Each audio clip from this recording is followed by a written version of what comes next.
안녕하세요. 반갑습니다. 그냥좀해TV의 이지훈 강사입니다. 아침에 지금 5시 40분 조금 넘고 있어요. 아침서부터 이렇게 잘 입이 안 들어가요.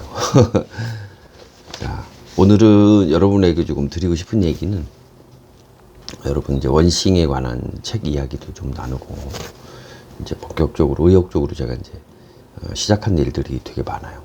그래서 나름대로 포스팅도 하고 아침에 일어나서 뭐 여러 가지 일을 같이 진행을 하고 있는데 오늘도 강의 영상을 좀 하나 찍고 출발을 하려고 한 건데 오늘 가능할지 모르겠어요. 오늘은 3시 한 반쯤이 아니라 3시가 아니라 한 1시간 정도 늦은 시간에 일어난 것 같아요.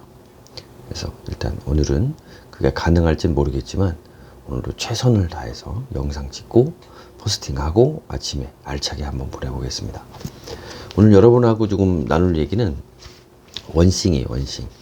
저번 주까지 유튜브 시크릿이라고 하는 책 같이 한번 읽어봤는데 유튜브 뭐 몇 번 이야기 드렸지만 유튜브라는 말을 쏙 빼고 그 안에 블로그라는 말을 넣으면 말 그대로 그냥 그대로 그 다음에 디지털 컨텐츠 크리에이터로 제가 이제 좀 살고 있는데 그런 컨텐츠를 만들어내는 크리에이터 그러한 일을 하시는 분들은 굉장히 그냥 그 말만 바꾸면 유튜브라는 단어만 빼고 여러분이 하시는 SNS 플랫폼만 바꾸면 그대로 다 뭐 적용을 할 수 있는 굉장히 좋은 인사이트를 담은 책입니다.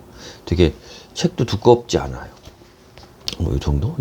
그래서 이 책이 있으니까 한번 그것도 읽어보시고 오늘은 간단하게 오늘 정말 간단하게 이야기하고 오늘 영상은 마무리하고 포스팅 빨리 하러 가겠습니다.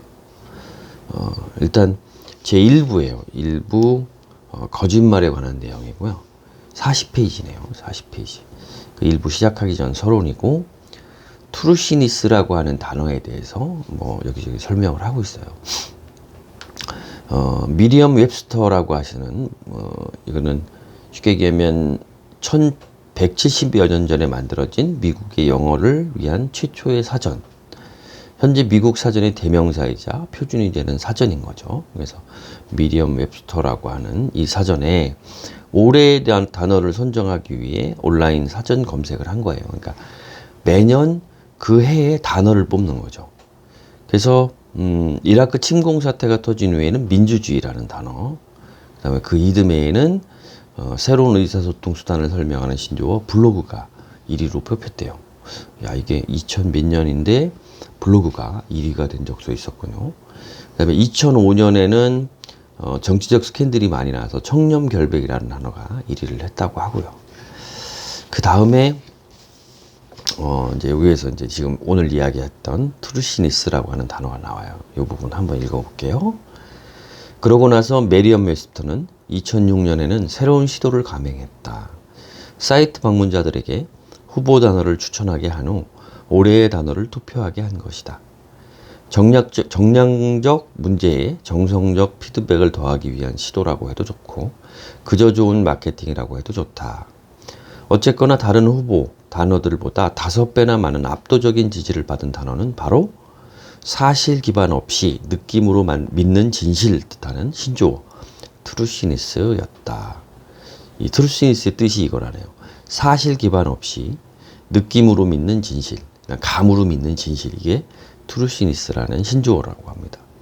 이는 코미디언 스티브 콜버트가 자신의 코미디쇼 더 콜버트 리포트의 첫 방송에서 만들어낸 말이다. 24시간 뉴스, 끊임없이 불평을 해대는 라디오 토크쇼, 객관적인 편집자가 존재하지 않는 블로그에 둘러싸인 정보의 시대에 이 트루시니스라는 단어는 우발적이거나 심지어 의도적인 거짓도 어느 정도 진실스럽게 들리기만 하면 우리가 진실로 받아들이는 모든 현상을 뜻한다. 이게 이제 트루시니스라고 하는 개념이에요. 뭐 가짜 뉴스도 실질적으로 어떻게 의도적인 것이더라도 이걸 받아들이는 사람이 진실스럽게 받아들이면 혹은 아니면 진실스럽게 들리기만 한다면 우리는 그걸 진실로 받아들이는 모든 현상을 뭐라고? 트루시니스라고 한다.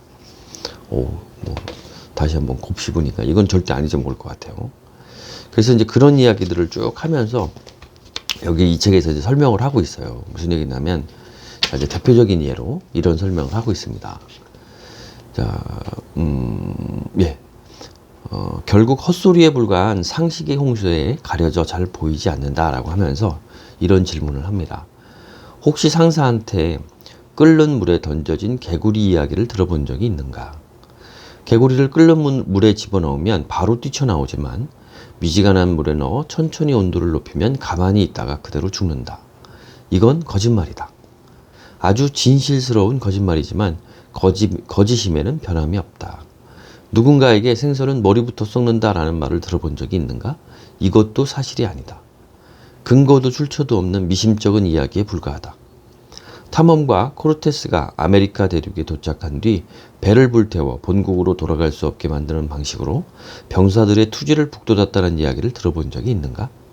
이 역시 사실이 아니다. 말이 아니라 기수에 돈을 걸어라 라는 말은 기업의 경영진을 믿으라는 슬로건처럼 예전부터 쓰였다. 하지만 이 말만 믿고 돈을 걸었다간 얼마 지나지 않아 가난뱅이로 전락하고 말 것이다. 대체 이런 말이 어떻게 격언이 되었을까? 헛된 믿음과 거짓도 오랫동안 자주 쓰이다 보면 결국 친숙하게 느껴지고 어느 순간 진실처럼 들리기 때문이다. 그러면 사람들도 그것을 바탕으로 중요한 의사결정을 내리기 시작한다. 성공 전략을 잘 짤 때 우리가 맞닥뜨리게 되는 문제는 바로 개구리, 생선, 탐험가, 기수 이야기처럼 성공에도 나름의 거짓말이 존재한다는 것이다. 할 일이 너무 많아 큰일이야. 한 번에 여러 가지를 해서 더 빨리 끝내겠어. 더 계획적이고 자기 관리를 잘하는 사람이 되어야 해. 나는 왜 이렇게 의지력이 부족한 걸까? 1과 3의 균형이 중요해, 필요해. 단계에 맞는 현실적인 목표 설정이 중요해. 이런 생각을 자주 하다 보면 이것이 곧 단 하나의 삶을 살지 못하도록 방해하는 여러 가지 거짓말이 될 수도 있다. 자, 이제 여기 한번 일부는 공감을 하지만 요 얘기 잠깐 끝내고 나서 마무리하고 오늘 영상 끝내도록 할 건데요. 이 부분 한번 들어보세요. 성공에 관한 잘못된 6가지 믿음이라고 해서 이 저자가 이야기한 거예요. 첫 번째, 모든 일이 다 중요하다. 멀티태스킹은 곧 능력이다. 성공은 철저한 자기관리에서 온다. 의지만 있다면 못할 일은 없다. 일과 삶의 균형이 필요하다. 크게 버리는 일은 위험하다. 이 잘못된 통념은 우리 머릿속에 들어와 우리를 엉뚱한 방향으로 몰아가는 원칙으로 자리 잡기 일수다. 우리의 잠재력을 최대로 높이려면 이런 거짓말들을 몰아내야 된다. 라는 얘기로 첫 번째 이야기를 마무리하고 있습니다. 그런데 이게 과연 옳은 얘기일까? 라고 하는 것은 글쎄 경험을 해보신 분들은 다 다르겠죠. 이분이 저보다 훨씬 똑똑한 사람이니까. 그런데 제가 이야기하는 건 여기서는 틀린 얘기도 있어요. 물론 양면성은 있겠죠. 책에 나온다고 모든 게 옳은 건 아니잖아요. 그래서 여러 가지 있지만 성공은 철저한 자기 관리에서 온다. 철저하지 않더라도 자기 관리에서 오죠. 이게 6가지 잘못된 믿음? 그건 아닌 것 같아요. 자기 관리라는 거를 하지 않으면 다 흐트러지는데 어떡할 거예요. 그죠? 그렇다고 아까 얘기한 100% 옳은 얘기는 아니죠. 왜? 자기 관리를 잘한다고 반드시 성공하는 건 아니니까요. 그러니까 이런 부분도 사실은 읽을 때 아니면 화자가 전달을 할 때 괜한 이야기는 할 필요는 없을 것 같아요. 그래서 1과 3의 균형 필요하죠. 왜? 처음에는 아니죠. 처음에는 반드시 무엇이 필요하다고 이야기를 했어요. 시간과 대가라고 하는 것이 필요하다고 이야기를 드렸잖아요. 근데 균형이 필요해요. 그래서 초기에는 그 균형을 잡을 수 없겠죠. 당연히.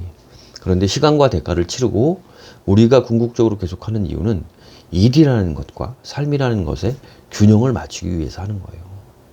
실질적으로 지금도 힘들죠. 아침에 3시에 일어나고 저녁 때 10시에서 11시 사이에 잠이 들어서 4시간에서 4시간 반, 5시간 정도를 자고 하루를 열심히 살고 있거든요.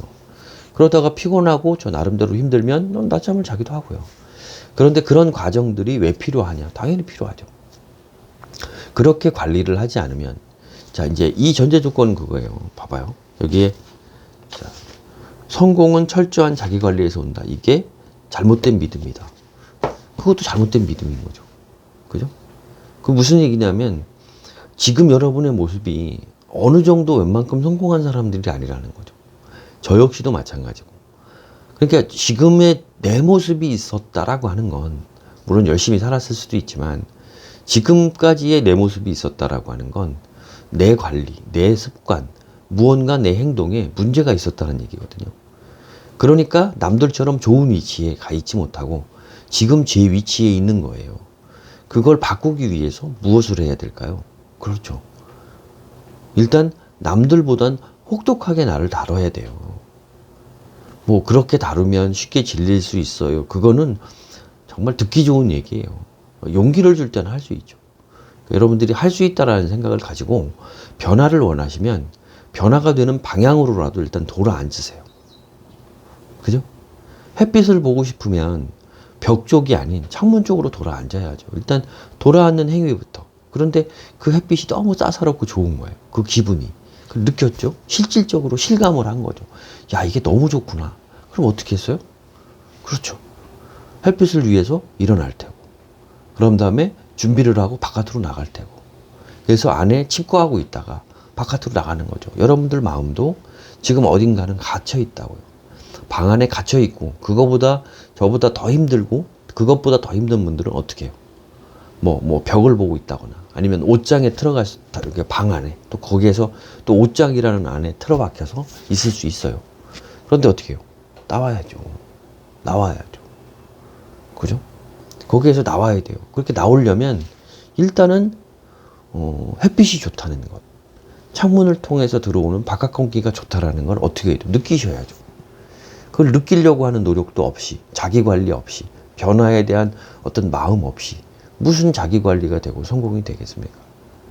그래서 이분이 이야기하는 건 아마 본인이 주장하는 다른 거를 이야기를 하고 싶었던 걸 거예요. 그런데 자기 관리 없는 성공이 가능하다? 그건 아니에요. 여러분 다시 한번 이야기를 하지만 저도 요령을 많이 피우는 사람이에요. 뭐 블로그도 마찬가지고 컨텐츠를 만들 때도 마찬가지고 저 나름대로의 요령은 있습니다. 그렇지만 큰 가닥은 변하지 않아요. 여러분의 삶의 자세, 삶을 바라보는 자세가 바뀌지 않으면 아무것도 바뀌지 않습니다. 성공? 그렇다고 해서 모든 게 성공하는 건 아니에요.